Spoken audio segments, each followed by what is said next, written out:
প্রিয় দর্শক, প্রিয় বন্ধুরা, কেমন আছেন? সবাই ভালো আছেন ইনশাল্লাহ। আপনাদের দোয়া আমরাও ভালো আছি। প্রথমত আজকে আমরা কিছু কথা বলবো, যে বাংলাদেশের কথা, আমাদের কথা, দেশে প্রবাসের কথা, দেশের মানুষের কথা বলতে হবে আমাদেরকে কিছু। তো প্রথমত ভাইয়েরা, আপনাদের প্রতি আমার একটা আবেদন এবং কি আহ্বান,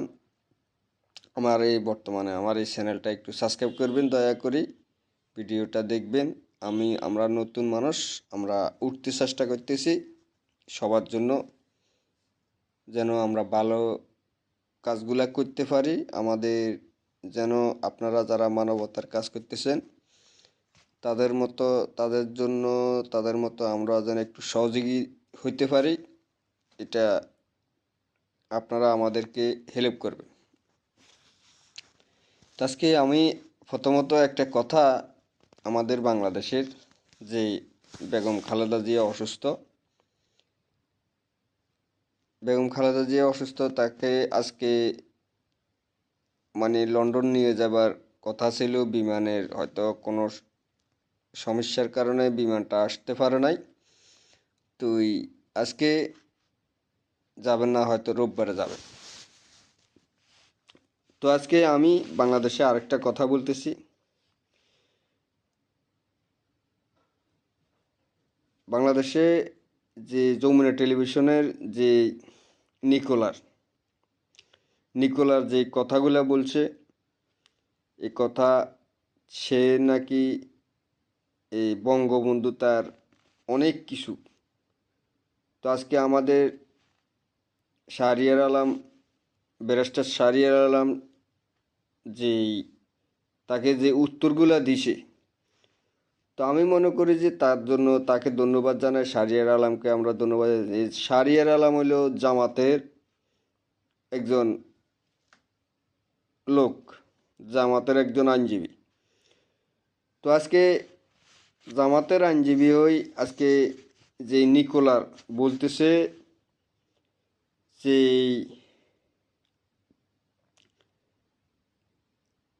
শেখ হাসিনা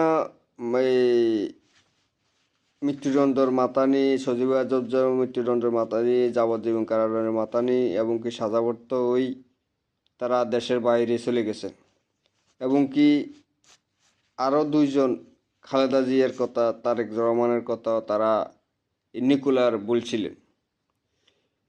তো আজকে জামাতের আইনজীবী যেই কথাটা বলছে যে তারা যাবে চিকিৎসার জন্য। তারেক রহমানের সময় হইলে সে দেশে আসবে। তো এখন বেগম খালেদা জিয়া অসুস্থ, সে হয়তো চিকিৎসার জন্য যাবে। আপনি কোন কথার ভিত্তিতে আপনি এই কথাগুলো বললেন? বাংলাদেশ এখন ফাঁকা এবং কি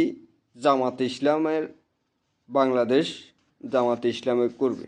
আপনি কোনভাবে এই কথাগুলো বললেন? জামাতে ইসলাম একটা রাজনৈতিক দল এবং কি বিএনপি একটা রাজনৈতিক দল। তাদের রাজনীতি করে তারা তো বাংলাদেশে রাজনীতি করবে, কিন্তু আওয়ামী লীগ তো রাজনীতি তারা শেষ করে দিছে তারাই। তো আজকে এই কথা, তার চেয়ে ভয়ঙ্কর অবস্থার কথা বলছি নিকোলার যমুনা টেলিভিশন। আমি মনে করি যে যমুনা টেলিভিশনের মালিককে বলবো খুব দ্রুত নিকোলারকে এখান থেকে বহিষ্কার করতে হবে। নিকোলারকে এখান থেকে বহিষ্কার, এর ভারতের রয়ের কাজ করতেছে। এই ভারত টাকা দিছে, ভারতে অর্থ দিছে তার অ্যাকাউন্টে, এই কারণে সে এই কথাগুলো বলতেছে। বাংলাদেশে একটা বিশৃঙ্খলা সৃষ্টি করতে চেষ্টা করতেছে। তাকে আগে যে নিকোলার আসলে আগের নিকোলার নাই, এখন বর্তমানে তাই আওয়ামী লীগের নিকোলার এবং কি ভারতের রয়ের এজেন্ট। আমি আরও কয়েক দফা আগেও বলছি যে এই বারবার আওয়ামী লীগের লোকজন আনি এখানে মিটিং করছে এবং কি টকশো করছে। তো একে খুব দ্রুত আমি যমুনা টেলিভিশনের মালিককে বলবো খুব দ্রুত তাকে এখান থেকে বহিষ্কার করতে হবে। বহিষ্কার করে এই ইস্যুর সাথে কারা কারা জড়িত এদেরকে বহিষ্কার করতে হবে। আর অন্তর্বর্তী সরকারকে বলবো, ডক্টর মোহাম্মদ ইউনূসকে বলবো, প্রশাসনকে বলবো এই নিকোলারের পক্ষে ভিতরে কার কার গোয়েন্দা সংস্থা জড়িত আছে এমনকি রয়্যাল এজেন্টস জড়িত আছে তাকে আইনের আওতায় আনতে হবে। তাকে আইনের আওতায় আনি তার বিরুদ্ধে তদন্ত করতে হবে। কেন কথাগুলা সে বলল ভারতের পক্ষই এবং কি আওয়ামী লীগের পক্ষই, কেন সে কথাগুলা বলল, তাকে আমি মনে করি যে রিমান্ডে দেওয়া জরুরি। তাকে যে রিমান্ডে দেওয়া জরুরি আপনাদের। তো আজকে যে জামাতের আইনজীবী হয়ে আজকে বিএনপির তারেক রহমানের পক্ষই কথা বলছে এবং কি বেগম খালেদা জিয়ার পক্ষই কথা বলছে, কিন্তু বিএনপির একটা নেতাকর্মীরও তো আমরা দেখিনি এটার বিরুদ্ধে কথা বলতে, প্রতিবাদ করতে। কেন বললো টকশোরে এই তারেক জিয়া দেশে থাকতে তো না, খালেদা জিয়া দেশে থাকতো না, এই রাজনৈতিক দল ফাঁকা, জামাত মাঠে আছে, কেন বললো? কেউ তো বললো না। তো বিএনপির নেতাকর্মীরা বাংলাদেশে নাই। আজকে যদি বিএনপির নেতাকর্মীরা বাংলাদেশে থাকে তাহলে কেন এটার প্রতিবাদ করে নাই? তারেক রহমান দেশে আসবে কি আসবে না এই কথা কেন বললেছে? তো এটা বিএনপির নেতাকর্মীদের প্রতি আমি জবাব চাই, বিএনপি নেতাকর্মীদের কাছ থেকে আমি জবাব চাই। এটা হয়তো একে প্রতিহত করতে হবে, প্রতিবাদ জানাইতে হবে, নইলে বিএনপির নেতাকর্মীরা এরা বিএনপির নেতাকর্মী নয়, এরা ভারতের রয়্যাল এজেন্ট হবে। সাবধান করেই বলতেছি, আমি সাফ সাফ কথা বলি। তো বাংলাদেশের মানুষ, আমি এই কথাটা বলতেছি। আরেকটা কথা, ভারত আরেকটা জিনিস প্রচার করতেছে, এই তারেক রহমানরে নাকি তুরস্কর গোয়েন্দা সংস্থা মানে তাকে মারার জন্য প্ল্যান করতেছে, হুমকি এগুলা নিয়ে হুরা ভারতবর্ষ এবং কি রাশিয়ার গণ রাশিয়ার সাংবাদিকের কাছে পর্যন্ত ভারত এগুলা তুলে ধরা হয়েছে। তো আমি বাংলাদেশের মানুষকে বলবো, সবাইকে বলবো, সবাই প্রতিবাদ জানাইতে। আমাদের একমাত্র শত্রু থাকলে আমাদের ভারত আছে। আমাদের রাশিয়াও শত্রু না, আমাদের আমেরিকাও শত্রু না, আমাদের চীনও শত্রু না, আমাদের তুরস্কও শত্রু না, আমাদের পাকিস্তানও শত্রু না। আমাদের শত্রু থাকলে একমাত্র ভারত আছে। কারণ এই অপপ্রচারগুলো যখন চালাইতেছে ভারতে চালাইতেছে, এই বাংলাদেশের সারা বিশ্বের মানুষ জানে ভারতের সাংবাদিকগুলো হচ্ছে অকার্যকর সাংবাদিক, এগুলো হইল ভুয়া সাংবাদিক। ভারতের যারা সাংবাদিক আছে তারা হইল ভুয়া সাংবাদিক। এরা মানে এখান থেকে কাটি মানে কোনো তথ্য ছাড়া এরা কথা বলে না, এরা কোনো তথ্য ছাড়া কথা বলে না। এরা হইল মানে আকাটা জাত, এদের কোনো ধর্ম হয় না, জন্ম হয় না, এদের কোনো ঠিকই নাই, এদের কোনো মানে দুনিয়াতে কি আছে, কোন উপরে কি আছে এগুলার কোনো এদের কোনো মাথার জ্ঞান নাই। এরা চিনে গরুর মুদ আর গরুরে হুঁজা করা, এরা চিনে এটা। এদের আর কি মাথার গিলু আছে? তো আজকে আমরা বাংলাদেশের মানুষ, এটাই আমাদের আহ্বান, আমরা সবাই ঐক্যবদ্ধ থাকতে হবে। আবারও কথা হলো,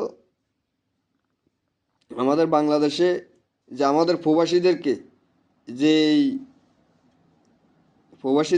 যে কথাগুলো বলতেছে এয়ারপোর্টের মধ্যে বিভিন্ন জায়গাত আমাদের প্রবাসীদেরকে যে সামান চুরি করে নিয়ে যাইতেছে, আমি মনে করি যে এই আসিফ নজরুলটা তো আমরা দেখতে পারি না। এই আসিফ নজরুল এটা বিচার করবো আমরা জনগণ, আমরা প্রবাসীরা বিচার করবো আসিফ নজরুল থেকে। আসিফ নজরুল পররাষ্ট্র এবং কি প্রবাসী কল্যাণ মন্ত্রী অবস্থায় থাকা অবস্থায় কেন চুরি করা হয়? এখানে আসিফ নজরুলও চুরি করে। যারা চুরি করবে তাদেরকে যদি এখন পর্যন্ত বহিষ্কার করা হয়নি, আমরা বারবার বলছি এদেরকে বহিষ্কার করে নতুনভাবে আমাদের ছাত্র জনতার লোকদেরকে নিয়োগ দেওয়ার জন্য, এরা চুরির কারণে, পকেট ভরাওয়ার কারণে, আসিফ নজরুলের পকেট ভরার কারণে আজকে অন্য লোকদেরকে ঢুকাইতেছেন। আজকে আমাদের প্রবাসীদের অর্থ সম্পদ বিভিন্ন সামান তারা চুরি করে নিয়ে যেতেছে। তো এই জবাব বিমানবন্দরে যতগুলো চাকরি করস সবাই এদেরকে ধরা হবে। এবং কি বিমানবালা হইতে সব কিছু সবাইকে বলতেছি, বিমানবালাদের সতর্ক থাকার আহ্বান জানাচ্ছি। বিমান বা বিমানের পাইলটদেরকে বলতেছি, আপনাদেরকে বলতেছি সতর্ক থাকার আহ্বান জানাচ্ছি। আজকে আমি অন্তর্বর্তী সরকারকে বলবো, ডক্টর মোহাম্মদ ইউনূসকে বলতে হচ্ছে, আপনি থাকা অবস্থায় আপনি খুব দ্রুত বিমানবন্দরে যত লোক আছে সবাইকে বহিষ্কার করে নতুনভাবে নিয়োগ দেওয়ার আহ্বান জানাচ্ছি। নইলে বিমানবন্দরটা আন্তর্জাতিক বিনিয়োগকারীদের কাছে আপনি কন্ট্রাক্টে ব্যবস্থা করে দিয়ে দেন। আপনি কন্ট্রাক্টে ব্যবস্থা করে দিন, তাইলে পরবর্তীতে আমরা অ্যাকশনে যাইতে পারবো। তো প্রিয় দেশবাসী, আপনাদের প্রতি আহ্বান, আপনারা সবাই ঐক্যবদ্ধ থাকি। আমাদের এই সব কিছুর মধ্যে আমাদের দেশ গড়ার জন্য আমরা ভারতের বিরুদ্ধে কাজগুলা করতে হবে। ভারতকে আমরা মাথা নিচু করে রাখতে হবে, আমরা ভারতকে হুমকি ধমকির উপরে রাখতে হবে।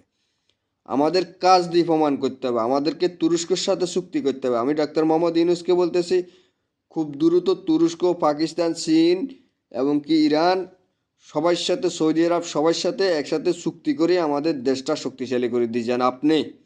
আপনি দিয়ে যান। আপনার প্রতি আহ্বান, আপনার কাছে সবার বিশ্বাস আছে।